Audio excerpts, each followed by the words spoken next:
প্রিয় দর্শক, আমন্ত্রণ জানাচ্ছি কুলসন ম্যাকারনি ক্লাসিক রেসিপিতে। আশা করি আপনারা ভালো আছেন। আজ আমি আপনাদের তৈরি করে দেখাবো কুলসন ম্যাকারনি মালয়েশিয়ান কাস্টার্ড। তাহলে চলুন কি কি উপকরণ লাগছে দেখে নিন। দুধ 1 লিটার, কাস্টার্ড পাউডার পরিমাণ মতো, কর্নফ্লাওয়ার পরিমাণ মতো, চিনি 1.5 কাপ, সিদ্ধ কুলসন ম্যাকারনি 1 কাপ, নারকেল আধা কাপ, মাওয়া 2 টেবিল চামচ, কেওড়া জল পরিমাণ মতো। উপকরণ তো দেখে নিয়েছেন। আমাদের আজকের অতিথি উপস্থাপিকা Farah. Farah, welcome to our show. Thank you Ritapa. খুব ভালো লাগছে দেখতে। Thank you so much. তোমাকে অনেক দিন পর দেখলাম এবং একই রকম আছো সব কিছু মিলিয়ে। থ্যাংক ইউ সো মাচ আপা, I take it as compliment. আপনিও কিন্তু একরকমই আছেন। সারপ্রাইজিংলি এটা মেনটেন করাটা খুব টাফ আসলে, কিন্তু রেগুলার কর্মব্যস্ত জীবনে আমাদের একটা রুটিন লাইফ থাকে, তো যার কারণে আমাদের জন্য হয়তো খুব একটা ডিফিকাল্ট হয়ে ওঠে না রুটিন মাফিক চললে। একটা জিনিস কি, তুমি যে মেনটেনের কথাটা বললে, আমার মনে হয় জীবনে সব কিছুই মেনটেন করা উচিত। মানে রিলেশনশিপ বলো, খাওয়া দাওয়া বলো, নিজের ফিগার বলো, সব কিছুই নিঃসন্দেহে আসলে প্রপার মেনটেন না করলে কোনো কিছুই কিন্তু টেকে না, থাকে না। এই জন্য আমি মনে করি যে সব জিনিসেরই একটা প্রপার কেয়ার দরকার, যত্ন দরকার, তাহলে থাকে। নিঃসন্দেহে আপা, নিঃসন্দেহে। আজকে আমি তৈরি করে দেখাবো কুলসন ম্যাকারনি দিয়ে মালয়েশিয়ান কাস্টার্ড। তোমার সুইট পছন্দ করো? Definitely I like. এবং ইনফ্যাক্ট আমি সারপ্রাইজ হচ্ছি, কুলসন ম্যাকারনি দিয়ে আমি সাধারণত একটু সেভরি আইটেমই করি, তো আপনার রেসিপি নিশ্চয়ই ডিফারেন্ট হবে। আজকে আমি একটা ডিফারেন্ট রেসিপি তৈরি করব। আচ্ছা, এখানে আমি মানে ম্যাকারনি অনেকগুলো শেপ আছে, আমি ঝিনুক শেপটা এখানে বেছে নিয়েছি আজকে। আমি শুধু বাচ্চাদের স্প্যাগেটি করতে অনেক সময় এটা ব্যবহার করি, পাস্তা করতে। সেটাই। তা এখন আমি স্টার্ট করি। প্রথমেই যেটা করব, দুধটাকে জাল দিয়ে নেব। চুলাটা ধরিয়ে দিলাম, এখানে দুধ দিয়ে দিচ্ছি। আসলে কাস্টার্ড জিনিসটা কিন্তু সবারই অনেক পছন্দের, আর সবচেয়ে বেশি দরকার কখন জানো? মর্নিংয়ে। তুমি সকালবেলা যদি একটু সুইট নাও, এটা সারা দিনের জন্য কিন্তু খুব ভালো যায়। আচ্ছা, এখন যেটা করব, কাস্টার্ডটাকে আমি গুলিয়ে নেব। আচ্ছা, এখানে কাস্টার্ড পাউডার রেখেছি, কাস্টার্ড পাউডারটা গুলিয়ে নিচ্ছি। আর সাথে একটু কর্নফ্লাওয়ারও অ্যাড করব, কারণ মালয়েশিয়ান কাস্টার্ডটা যেটা করব, আমি খুব বেশি রকমের একটা চাচ্ছি না, মানে ইয়ালো যে কালার আছে সেটা চাচ্ছি না, তো সেই জন্য একটু মিক্স করে একসাথে অ্যাড করব। আচ্ছা, এখানে কর্নফ্লাওয়ার দিয়ে দিলাম। কর্নফ্লাওয়ার আর কাস্টার্ড পাউডার দুটো একসাথে মিক্স করতে হবে। তুমি জাস্ট একটু মানে গুলিয়ে নিলেই হবে, মিক্স করলে। কাস্টার্ড পাউডার অনেক সময় শক্ত হয়ে যায় না আপা? মানে যদি পানির টেম্পারেচারটা ঠিক না থাকে। হ্যাঁ, গরম পানি দিয়ে গোলালে একেবারেই শক্ত হয়ে যায়, সাথে সাথে শক্ত হয়ে যায়, সাথে সাথে হয়ে গেছে। এরপর দিয়ে দিচ্ছি সুগার, চিনি যাবে। চিনি এখানে আমি 1.5 কাপ পরিমাণ দিলাম। দুধ আছে ঘন দুধ 1 লিটার। আমরা চিনিটা গলে গেলে তখন বাকি উপকরণগুলো দিতে থাকবো। ম্যাকারনিটা দিয়ে দিচ্ছি 1 কাপ পরিমাণ। কুলসন ম্যাকারনি 1 কাপ পরিমাণ। আসলে ম্যাকারনি, চাল, তোমার আমরা যেটা সেমাই, এগুলো তো আসলে ময়দা দিয়েই তৈরি। জি। সো এটা একটু মানে ফিলার ফুড, তোমার কার্বোহাইড্রেট। তো ভাতের পরিবর্তে কিন্তু আরামসে খাওয়া যায়। অনেক সময় হয় না যে রাতের বেলা মনে হয় যেন একটু লাইট খাবো, ম্যাকারনি তৈরি করে খেয়ে নিলে, অথবা চাইলে একটু ডেজার্টও খাওয়া যায় রাতে। কিন্তু অনেকেই বলে যে যাদের বিশেষ করে একটু প্রেশার লো থাকে, আচ্ছা, তাদের একটু সুইট খেতে বলা হয়। তো মনে হয় আমার কম্পালসারি হয়ে যাবে। তোমার কি প্রেশার লো থাকে? সাধারণত একটু লো থাকে। হ্যাঁ, তাহলে তুমি রাতে না বেশি না 1 চামচ কিছু মানে মিষ্টি কিছু ডিনারের পর সামান্য একটু মিষ্টি খাওয়াই হয়, যেটা যেভাবে। একটা জিনিস দেখো, আমাদের কিন্তু বলা হয় যে খাবার পরে একটু মিষ্টি খাওয়া সুন্নত বলে। জি। আসলে এমনি এমনি কিন্তু কোনো কিছুই পৃথিবীতে আসেনি, প্রত্যেকটা জিনিসের পেছনে সায়েন্টিফিক ব্যাখ্যা কিন্তু থাকে। ডেফিনেটলি। তো সেই জন্য ডিনারের পরে আমরা যেটা চাই যে একটুখানি ডেজার্ট।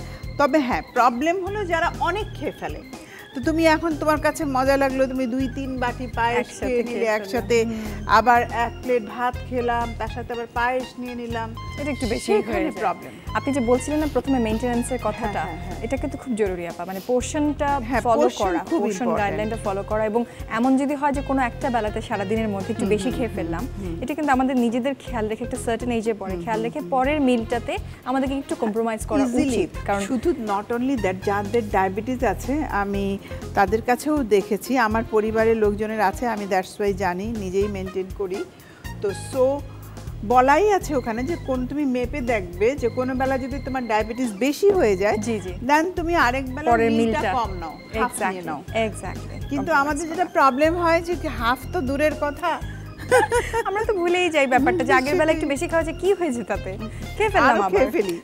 এখানে নারিকেল যাবে, আসলে মালয়েশিয়ান কাস্টার্ডের মূল জিনিস যেটা কোকোনাট, নারিকেল, মানে কোকোনাটটা। কোকোনাটটা খুব ভালো এর সাথে যায়। কোকোনাট দিয়ে দিলাম, এখন দিব হলো মাওয়া। আচ্ছা, তোমার এখন ব্যস্ততা কি নিয়ে চলছে? আসলে আমি তো ফুল টাইম চাকরি করি, যার কারণে চাকরি নিয়েই ব্যস্ততা মেইনলি আমার, আর মিডিয়াতে এই জন্যই সাধারণত একটু কমই দেখে মানুষ। আচ্ছা আচ্ছা, রেগুলার প্রোগ্রাম খুব কমই করা হয়, তবে একটা গানের প্রোগ্রাম করছি, তারে তারে রচিত। ওই গান প্রোগ্রাম, করছো না গানের প্রোগ্রাম, গানের উপস্থাপনা। আমি ভাবলাম ফারা আবার গান শুরু ছোটবেলায় শিখেছি আপা, অনেকেই বলে যে আবার কি শুরু করবো কিনা গান, কিন্তু গানের এক যে চর্চা, ওই যে প্র্যাকটিসের একটা ব্যাপার আছে, আমাদের তো সেই সময়টুকু হয়ে ওঠে না, যে ডেডিকেশনটা যেহেতু অন্য জায়গায় ইনভলভ আছি, গান প্র্যাকটিস ছাড়া কখনোই সম্ভব নাই, এই জন্য সাহস করতে চাই না। রাইট। আমি মাওয়া দিলাম 2 টেবিল চামচ পরিমাণ, এখানে বেশ সুন্দর কিন্তু একটা টেক্সচার চলে এসেছে। স্মেলটাও কিন্তু আমি পাচ্ছি, আমি মিল্কি একটা এখনই স্মেল। দেব, আরো ভালো স্মেল পাবে, দিচ্ছি কেওড়া জল। আচ্ছা, এবারে আমি বাকি উপকরণগুলো আমার মালয়েশিয়ান কাস্টার্ডের সাথে মিশিয়ে দেব। কুলসন ম্যাকারনি মালয়েশিয়ান কাস্টার্ড তৈরি করছি আপনাদের জন্য। এটা আমি সার্ভ করব এই বলে, এই ডিশটাতে। ট্রান্সপারেন্ট ডিশে না ভালো হয়, দেখতে সুন্দর লাগে, দেখতে ভালো লাগে। অলমোস্ট হয়েই গেছে, একটুখানি এখন আমি এখানে কাস্টার্ড পাউডার দেব, খুব বেশি না, অল্প। আসলে এটার কালারটা না আমি অত ইয়েলো চাচ্ছি না, তো হয়েই গেছে। আমি চুলাটা বন্ধ করে দিলাম। দেখো পুরো একটা ঠিক এখানে একটা টেক্সচার চলে এসছে, আর একটা ক্রিমি ভাবও আছে। আমি এখন যেটা করব ঢেলে নেব, হয়ে গেছে, ঢেলে নিচ্ছি। আসলে ট্রান্সপারেন্ট ডিশে না যে কোনো ডেজার্ট খুব ভাল লাগে দেখতে, সুন্দর লাগে। এখন যেটা করব, এখন বাকি উপকরণগুলো একটু আমি রেখে রেখে দিয়েছি, যেগুলো দিয়ে সাজিয়ে নেব। এখানে আমি কিছু ফ্রেশ কোকোনাট দিয়ে দিচ্ছি, গ্রেটেড।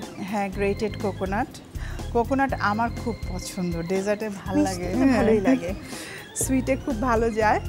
আর পেস্তা বাদাম একেবারেই উপরটাতে খুব সুন্দর করে পুরোটা ছড়িয়ে দিব। বাদাম আমাদের খাবারে থাকা খুব উচিত, বিশেষ করে ছোট বড় সবার জন্যই। ফলিক অ্যাসিড আছে এটাতে। এখন যেটা করব, আমি এখানে চেরি দিয়ে দেব। আচ্ছা, চমৎকার লাগবে দেখতে। হ্যাঁ, চেরিটা আমার আসলে রং আমার খুব পছন্দ। একটা কথা আছে না, খাবারের রং, রূপ, রস, গন্ধ, আমি সব কিছুই আমার ভাল লাগে। এখানে দিয়ে দিচ্ছি জাস্ট এই, মানে এখানে আমি ফ্রুটসের মধ্যে আমার এই চেরিগুলোই যাচ্ছে, ব্যাস। ফারা, কোথায় আছো তুমি? কিসে জব করছো? আমি একটা মাল্টিন্যাশনাল কোম্পানিতে আছি, ফুড অ্যান্ড বেভারেজ। কেমন লাগে জব করতে? জব করতে তো ভালোই লাগে, বিকজ আমি কমিউনিকেশনের সাইডটাই দেখি, অ্যান্ড ডিফারেন্ট ধরনের কাজ আর কি, নট লাইক একঘেয়েমি টাইপের। আর কাজের পাশাপাশি তো মিডিয়াতে কাজ করছি টুকটাক, সাথে পড়াশোনাও করছি, বাচ্চারা তো আছেই বাসায়, ফ্যামিলি আছে, সো সব মিলিয়ে মেনটেন করাটাও আমার মনে হয় প্রত্যেকটা মেয়েরই কাজ করা উচিত, কারণ প্রত্যেকটা মেয়ের নিজস্ব আইডেন্টিটি যদি খুঁজতে হয় তাহলে কিন্তু তার কাজ লাগে। ডেফিনেটলি আপা, আমিও সেটা এগ্রি করি। অনেক খুব ভালো লাগলো তোমার সাথে কথা বলে। তোমার জন্য আমি আজকে এটা তৈরি করেছি, থ্যাংক ইউ সো মাচ আপা। কুলসুন ম্যাকারনি মালয়েশিয়ান কাস্টার্ড। তাহলে চলুন পুরো প্রণালীটি আমরা আরেকবার দেখে নিই। ফ্রাই প্যানে দুধ, চিনি ও ম্যাকারনি দিয়ে রান্না করুন। রান্না হয়ে গেলে নারকেল, মাওয়া, কেওড়া জল, কাস্টার্ড পাউডার ও কর্নফ্লাওয়ার দিয়ে নামিয়ে পরিবেশন করুন মজাদার কুলসন ম্যাকারনি মালয়েশিয়ান কাস্টার্ড। তোমার জন্য কুলসন ম্যাকারনির পক্ষ থেকে একটা গিফট বাস্কেট, এতে সজীবের আরও প্রোডাক্ট আছে। থ্যাংক ইউ সো মাচ আপা, থ্যাংক ইউ আমাকে ডাকার জন্য এবং আজকে এরকম একটা চমৎকার একটা রেসিপি আমার জন্য করে দেওয়ার জন্য, সেই সাথে চমৎকার উপহারের জন্য অনেক ধন্যবাদ। তুমি আমার এমনিতে অনেক পছন্দের একজন মানুষ। থ্যাংক ইউ সো মাচ আপা, থ্যাংক ইউ। আমারও খুব ভালো লাগলো সামনে থেকে আপনি যে চমৎকার একটা রেসিপি করলেন, আর ডেফিনেটলি আপনার রান্না তো সবসময় খুব মজার হয়। And thank you so much for inviting me.